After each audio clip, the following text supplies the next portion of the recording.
Okay, we have got idea about machine translation. Okay, so today's class we will go for details. CAT, computer assisted translation, also called computer aided translation, and another translation is machine aided translation, human translation. Machine aided human translation has another name, that is interactive translation. So machine translation is a form of translation where a human translator involves and he turned the target text into source text into target text with the assistance of computer program.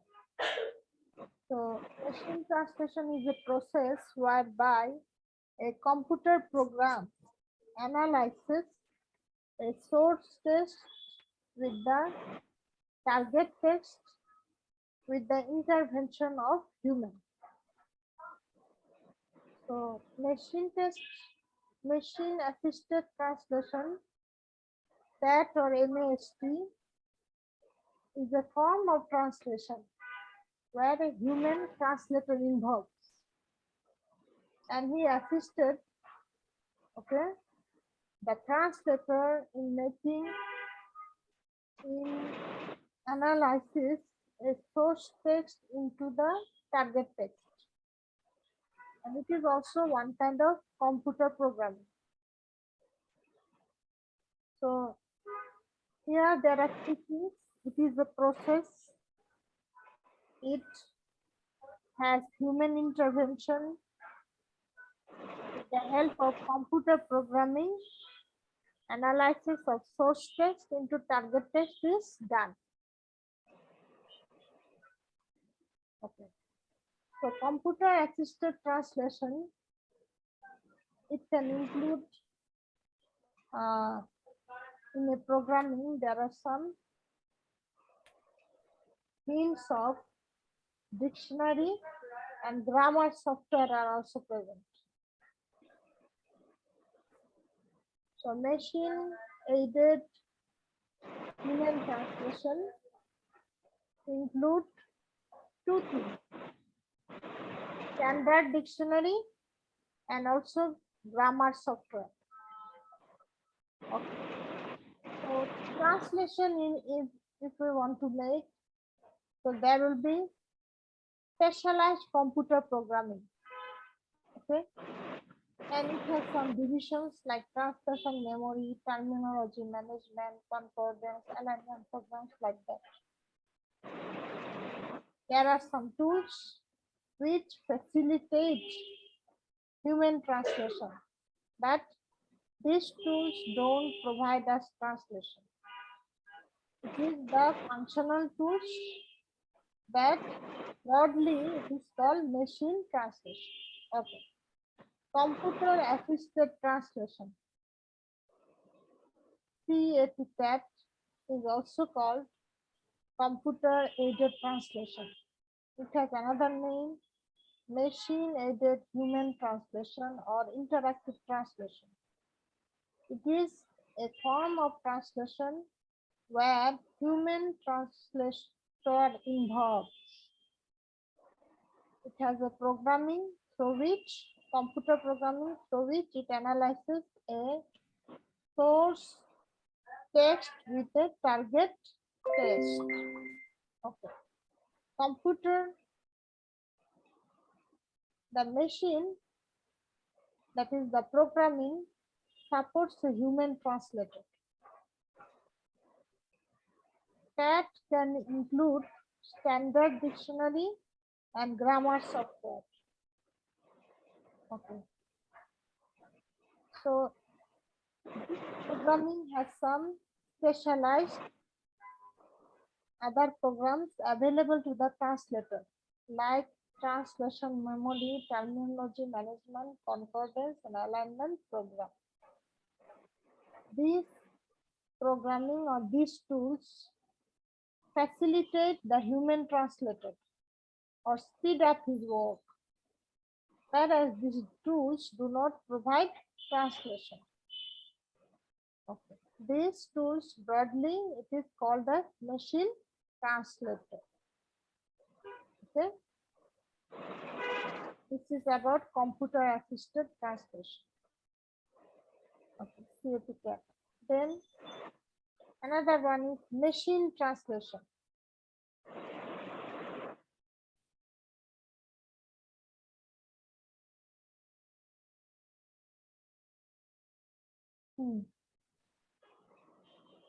Machine translation typically does involve human intervention in the form of pre-editing and post-editing.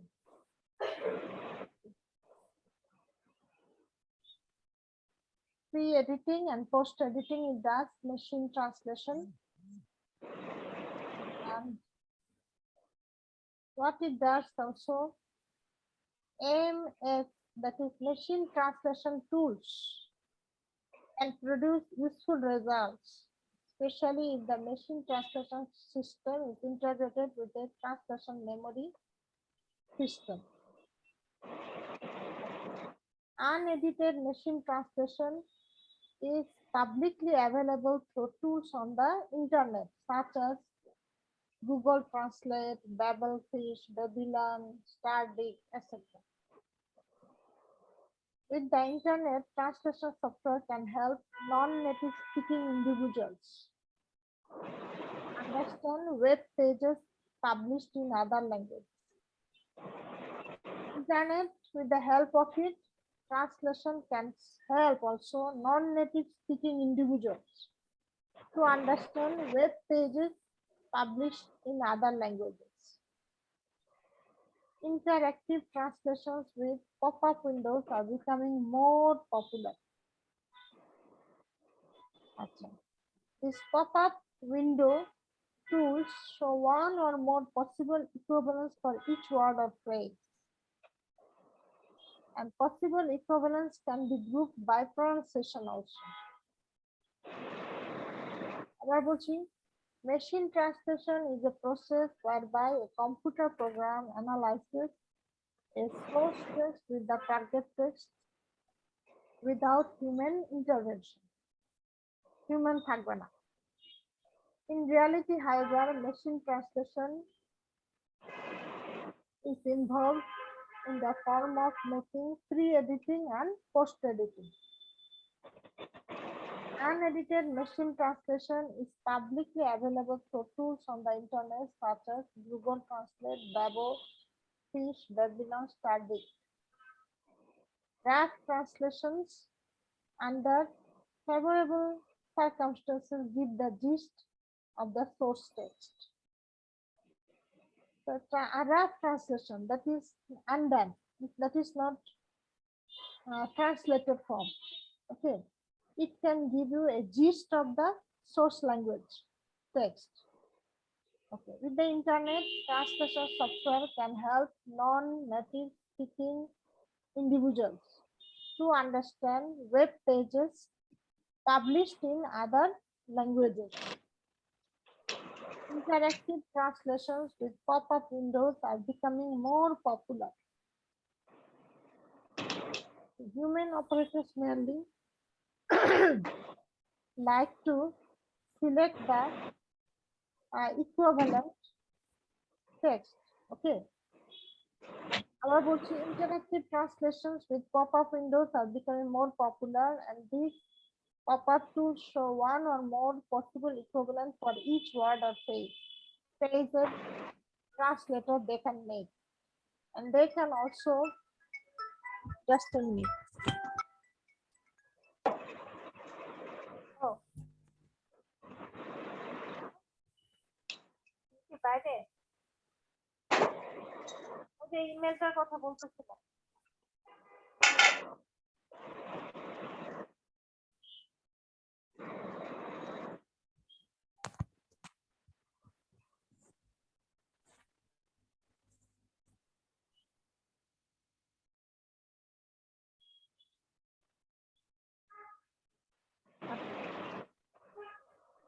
So internet কি করে, what it facilitates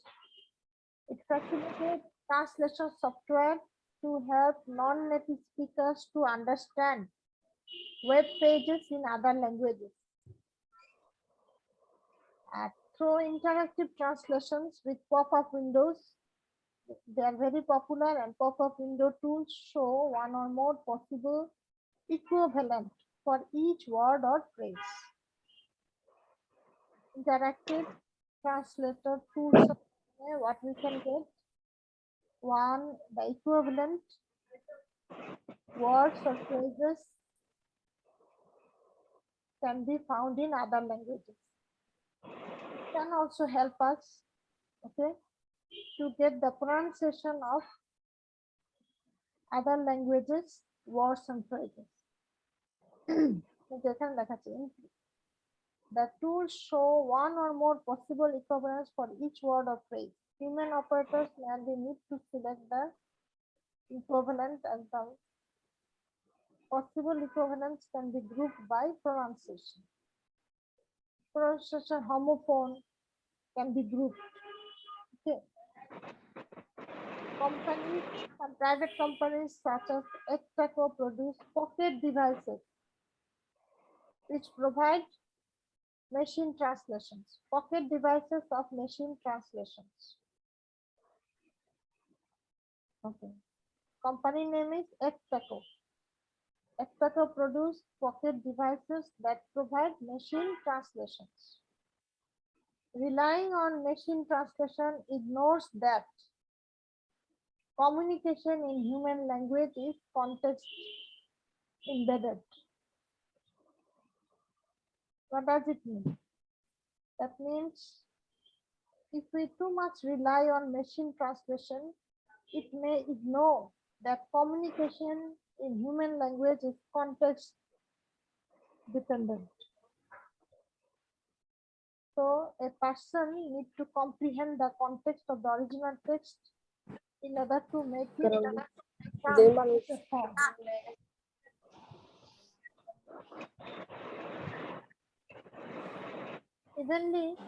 Even purely generated human intervention, if it is there, such translations are also prone to error. The human যদি involved হয়, they also become very prone to error. Prone মানে কি? প্রবণতা. It has some kind of indication to get error. Machine generated translation is very useful to human beings. So it has become very popular, and such translations must be reviewed and edited by a human. Though we can make machine generated translation, but at the end, such translation should go through review and edited by a human. Okay. Claude Piron writes that machine translation is the easier part of a translator's job. Claude Piron writes that machine translation is the easier part of a translator's job. Sometimes it is harder and more time consuming. 2. Claude Piron writes that machine translation is the easier part of a translator's job. Without machine, it is harder and more time consuming. More extensive, it involves extensive research. Extensive মানে কি? নিবিড় রিসার্চের দরকার আছে. It is necessary to have extensive research in order to resolve ambiguities in the source text. Claude Piron writes that machine translation is the easier part of a translator's job. It is harder and time consuming too. It involves extensive research. Such research is necessary in order to resolve, in order to stop ambiguities in the source text.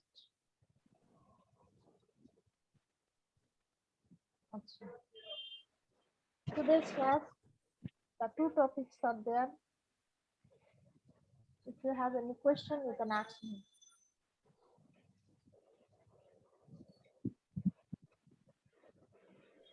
Any question from students' part?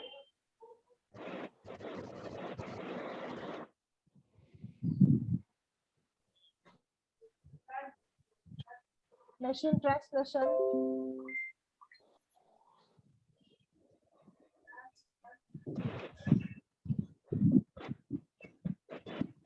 I will go for some questions. Okay. What is translation? Who can answer me?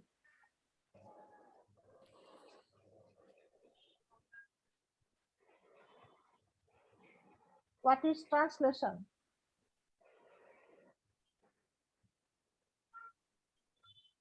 Option and add, can you tell me what is translation?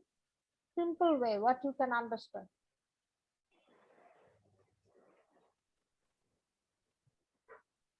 Monisha Akhtar, it is one kind of communication in order to find meaning of a source text by means of a target text. It is a communication in order to find meaning of a source text by means of a target language text. Okay. So finding equivalent words or phrases.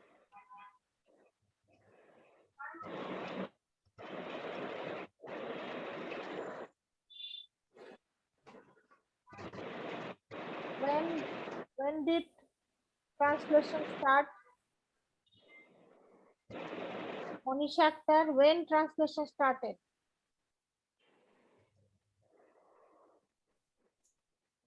After the appearance of written text, written literature, translation started. What is translation study? Systematic study of the theory, application and description. Okay, description of those theories are called translation studies. It is nothing but systematic study of the theories and its application and description in making translation. Okay.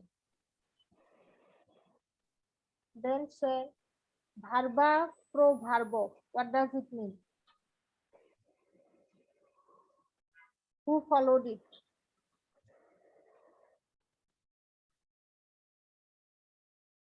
Okay, Greeks followed two kind of translation, metaphrase and paraphrase. Okay. Metaphrase, that means literal translation, is called verba pro verbo. Okay, word for word translation. Dryden criticized about this metaphrasing, and he says that is, don't follow verba pro verbo in translation. The other says about to follow sense for sense translation.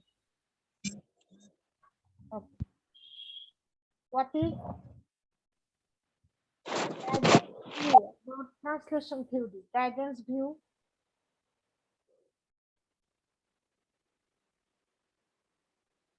Ancient Greeks, they distinguish between metaphrase and paraphrase. These two versions of translation are followed by English translators even.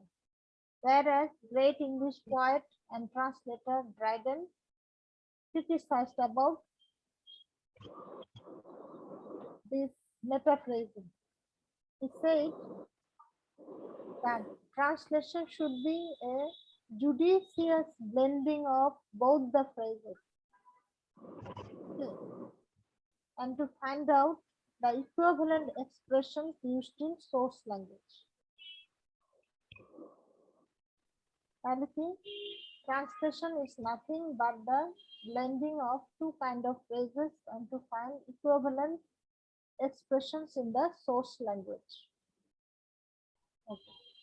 So what is graceful to one language, that is source language, can be brutal or nonsense in target language. So a translator should think about it. Next, Cicero. Cicero says about criticizing about imitation of adapted translation.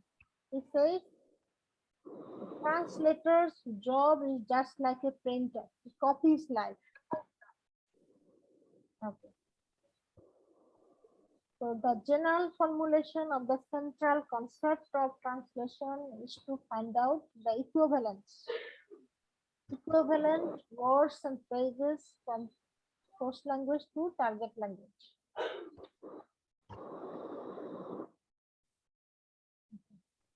Modern time, after 18th century, okay, the translation has hardly changed till now, but for extreme metaphrasing continued Christian period and the Middle Ages. And adaptation continued in pre-classical Rome, 18th century. In the meantime, 18th century time, translators have shown much prudent মানে কি পাণ্ডিত্য mastery দক্ষতা দেখিয়ে in finding equivalence, and they are also flexible in finding equivalent phrases and uses in target language. Okay. Modern time, while making translating styled verse form concordance with musical appointment or in films with speech articulative movement is also taken into consideration for the translator. Samuel Johnson, that is important. Samuel Johnson, translators have sought to preserve the context. Achha. Translator, the 18th century, Samuel Johnson, is very famous for he finds translation in different ways. He reproduced the original order of theme and word order too. Where necessary, you can change the theme and also the word order. That is grammatical structure we can shift from active voice to passive voice or vice versa. Okay. So Samuel Johnson, as a translator, has sought to preserve the context itself by sought মানে seeked second perfect দিয়ে দিয়েছে past tense ও দেওয়া যেতে পারে translators still now have sought to preserve the context by reproducing the original theme or changing grammatical structures, reinterpreting the actual grammatical structure they can also do. And what they do, they reproduce the original order of theme and also where necessary, they can reinterpret the grammatical structure. That is active to passive, changing active voice to passive or vice versa. Grammatical differences between fixed word order languages. There are some order, that is subject verb agreement is followed in some group of languages like English, French, German. They have the same sentence order. And free order language like that is Greek, Latin, Polish, then Russian. They follow free word order. They don't follow subject verb agreement as like the English. So it is not an impediment. It is not a blockade in making translation. Okay. Particular syntax can be followed in order to turn source language text into target language text. Next, Samuel Johnson. Who can tell me about Samuel Johnson? Two things he followed.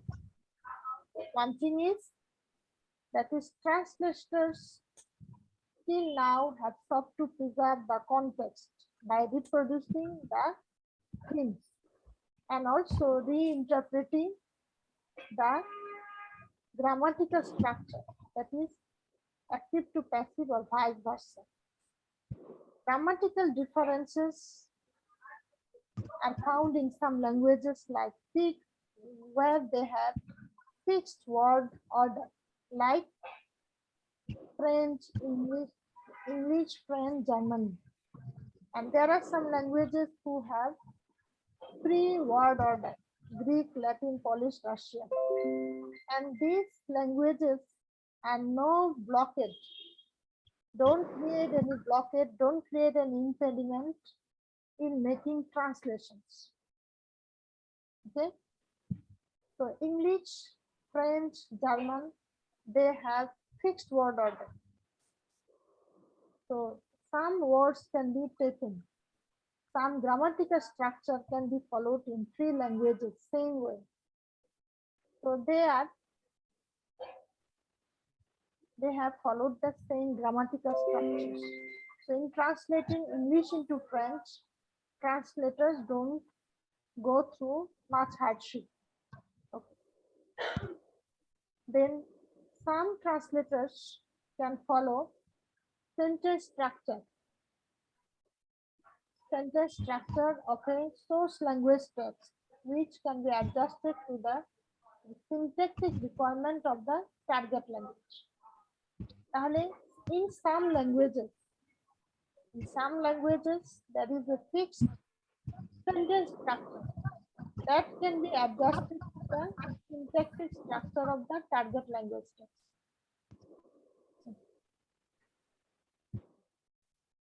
Ma'am এটা কি পুরো প্যারাই লিখতে হবে? বুঝি নাই? Ma'am Samuel Johnson এই পুরো প্যারাটাই কি অ্যানসার লিখতে হবে? তিনটা পয়েন্ট বলেছি, তিনটা লিখতে। এটা ছোট করে বলা আছে সব।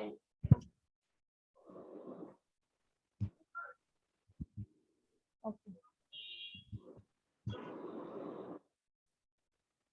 Martin Luther. Martin Luther is a great translator in 16th century. He translated English Bible into German form. Okay.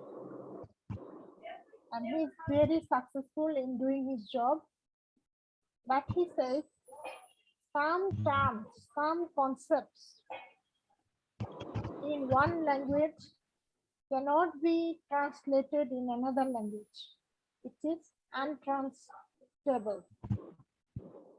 Okay.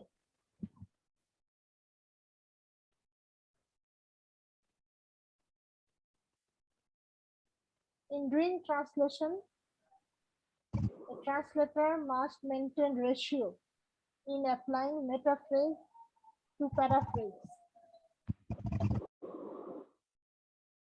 A translator should be very careful about some words, some homophones. That is, English actual is quite different in French actual. They are synonymous, but their meaning is different.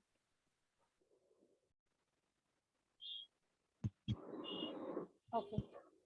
A translator's role is to make a bridge between cultures, different cultures. Terence, the 2nd century BC Roman adapter of Greek comedies, he adopted this. So a translator role should not be passive, should not be mechanical one. He should be compared to an artist. Okay. So translation, Dryden also said, is a type of drawing of life.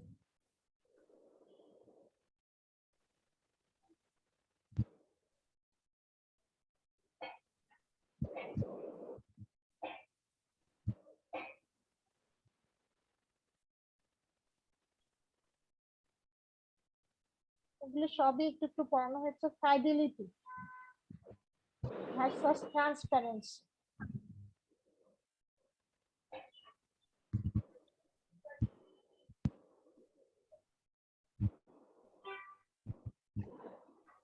Okay.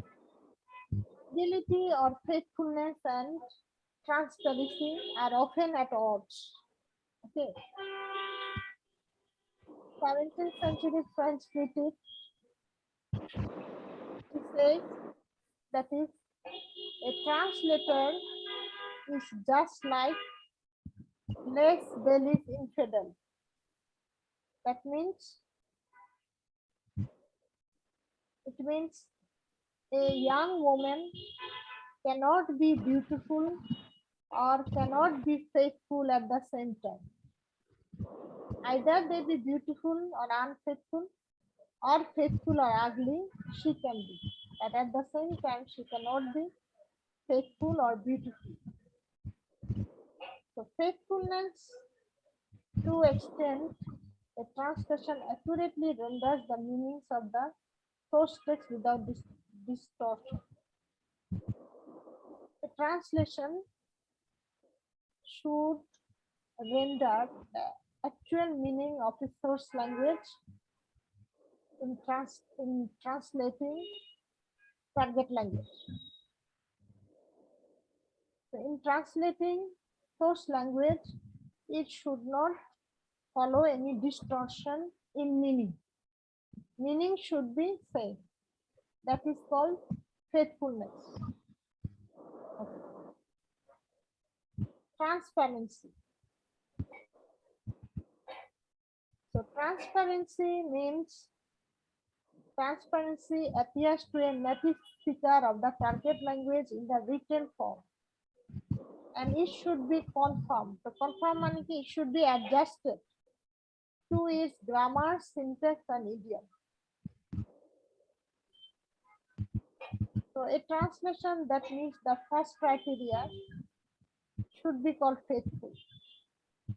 At the same time, it should be idiomatic. Okay. So faithfulness means a translation should not lose the actual meaning of the source language text. Transparency, whereas it appears to a native speaker in a written language form, and that language should conform to grammar, syntax, and idiom. So when the first criteria is maintained, then it will be called the translated work is a faithful one. At the same time, the translated work should be idiomatic. There should be reference of idioms. Okay. The criteria for judging fidelity of a translation should maintain subject, type, and use of the text, literary qualities, and also its social and historical context.